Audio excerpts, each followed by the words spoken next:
Wakil Wali Kota Palembang Fitriyanti Agustinda mengunjungi warga rumah susun Blok 5 Kecamatan Bukit Kecil Kota Palembang Sabtu 14 Mei. Sebelumnya Fitriyanti mendapat laporan dari warga setempat bahwa tangga di Blok 5 roboh. Kedatangan Fitriyanti untuk memastikan kondisi bangunan tangga yang telah dilakukan perbaikan. Fitriyanti mengatakan pemerintah Kota Palembang sempat memanggil perusahaan umum pembangunan perumahan nasional pada 2021 lalu terkait keberadaan rusun di Kota Palembang. Rusun telah berdiri 35 tahun lebih sedangkan bangunannya diperkirakan hanya mampu untuk dihuni selama 25 tahun.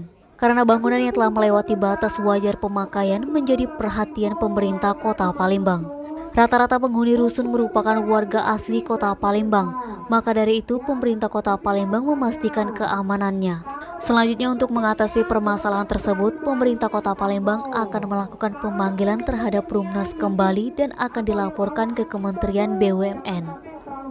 Naba, Sumeko TV melaporkan.